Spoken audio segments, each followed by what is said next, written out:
Hello music creators, Mike here, and in this video you are going to learn about a crazy cool sound design feature in Omnisphere called the Granular mode. So let's dive in right now. Now, to find the Granular mode in Omnisphere, you go to the oscillator on any of your parts here, click this plus sign, and then this last button here, Gran, stands for Granular. Now, what does Granular mode really do? Now, if we get back to this waveform here, just a saw square bright waveform, it doesn't matter if you use a waveform or a sample-based sound. Let's add some reverb. Okay, so the Granular mode really slices up any waveform or sample into tiny grains, and then it puts them together in a random order. And you will see this, if I turn it on, this waveform, you will see little lines that are basically the grains from the waveform. You can see all these grains here. That is basically those tiny grains that are sliced up from the waveform. Again, it could be a sample, and then put together. And you can create either something like of this robotic transformer type sound. Let's compare it before and after. Or if you use it with a pad or some audio recording, you could make kind of a soundscape and atmosphere out of it. So which are the most important attributes here? Well, I would say the grain depth and the intensity. So these are basically the amount of grains. Here, at the lowest setting, you see less of a lines.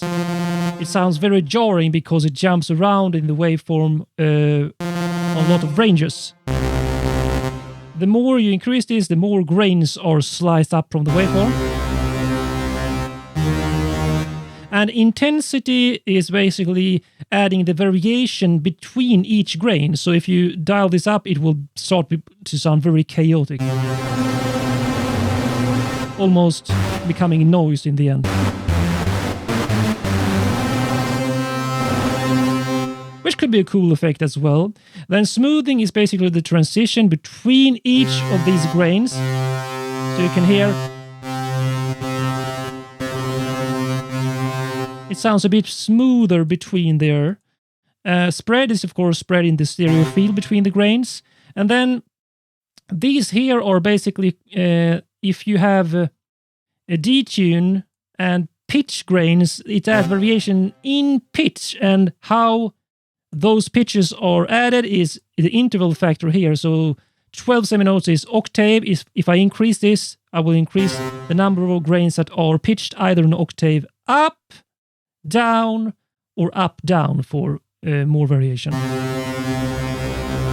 You can really start to hear both the added lower octave and the higher.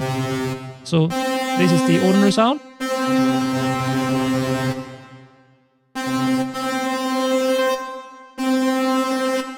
I like to keep it on up or down. And then you can also set this to wild mode, which increases the chaos factor on these pitch grains here. I mean, without... You could basically create some kind of atmospheric tension effect for your music if you want with that. I usually have it on normal mode, and I mean, I want to be careful with the detuning, but you can also do it something like create a kind of a cluster effect. So if you increase this, for example, slowly like this, to create a higher tension, and you might want to use that together with, for example, a pitch bend glide to really create that intensity effect. So most important again are the grain depth and intensity, in my opinion. You can also set it between speed, controlling speed of the grains with this slider. Let's reduce this detune.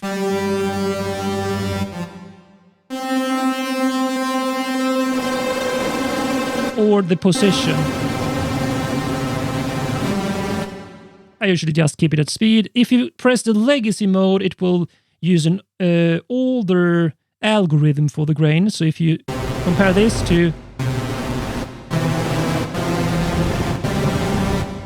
that, it's a bit different in sound. Let's reduce the intensity and grain depth, and you will hear it more clearly.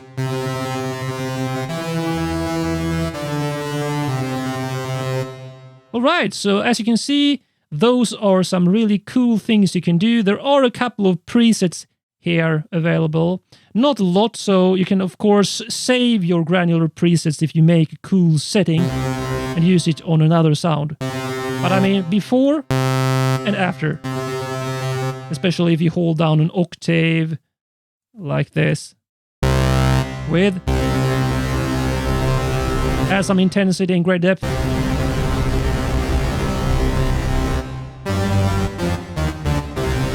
And you really start to hear some difference there. Let's try it with a sample instead, just so you can hear. I mean, you can take this one, for example. All right, so let's remove the granular effect. Right, really nice sounding sample here with granular mode and high intensity grain depth, some smoothing, some detuning. You will probably don't be able to recognize it.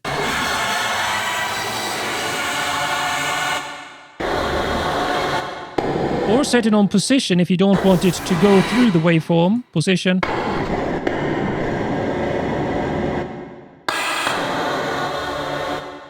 Too much intensity, it's too focused here, so I would reduce it.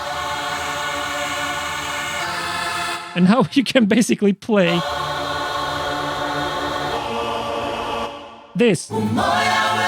You're playing these grains from this sample, and I play different keys.